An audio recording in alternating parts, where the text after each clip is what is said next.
ஜெய் வாராகி, என் அன்பு குழந்தையே, என்னுடைய தங்கமே, வாழ்க்கையில் நீ செய்யும் விஷயத்தில் தடங்களோ தடுமாற்றங்களோ வந்தால் அதை நினைத்து நீ பயப்பட வேண்டாம்.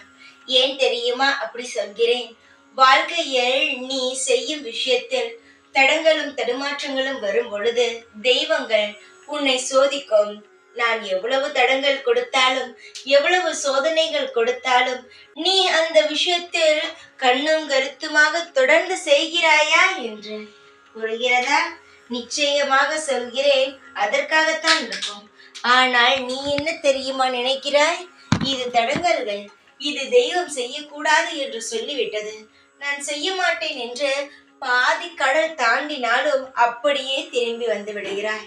செய்வதற்கும் வெற்றியை அடைவதற்கும் எவ்வளவு போராட்டங்களை நீ சந்தித்தாய். திடீரென்று ஒரு தோல்வியும் தடங்களும் வந்ததினால் அப்படியே செய்து கொண்டிருப்பதை பின்வாங்க கூடாது தங்கமே.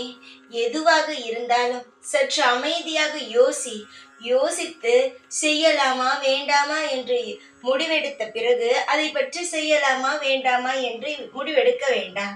ஏனென்றால் நீதான் ஏற்கனவே செய்து கொண்டு இருக்கிறாய் அல்லவா? செய்து கொண்டிருக்கும் விஷயத்தை பற்றி யோசிக்க வேண்டாம். புதிதாக ஒரு விஷயம் செய்ய போகிறாய் என்றால் அதை பற்றி நாம் யோசிக்கலாமே தவிர, செய்து கொண்டிருக்கும் விஷயத்தில் நாம் இப்பொழுது செய்யலாமா செய்ய வேண்டாமா என்று யோசிக்க தேவையில்லை. வாழ்க்கையில் நாம் என்ன முடிவெடுக்கிறோமோ அதன்படிதான் வாழ்க்கை அமையும். அதனால் ஒவ்வொரு முடிவையும் தீர்மானமாக நீங்கள் எடுத்தால் உங்கள் வாழ்வில் நீங்கள் உச்சத்தை அடைவீர்கள். தைரியத்துடன் இருங்கள், எல்லாமே நல்லதாக இருக்கும். தடுங்கல்களும் தடுமாற்றங்களும் வருவதனால் வாழ்க்கையில் நீங்கள் ஒன்றும் இழக்கப் போவது இல்லை. இன்னும் அதிகமான சந்தோஷத்தை தான் பெறுவீர்கள்.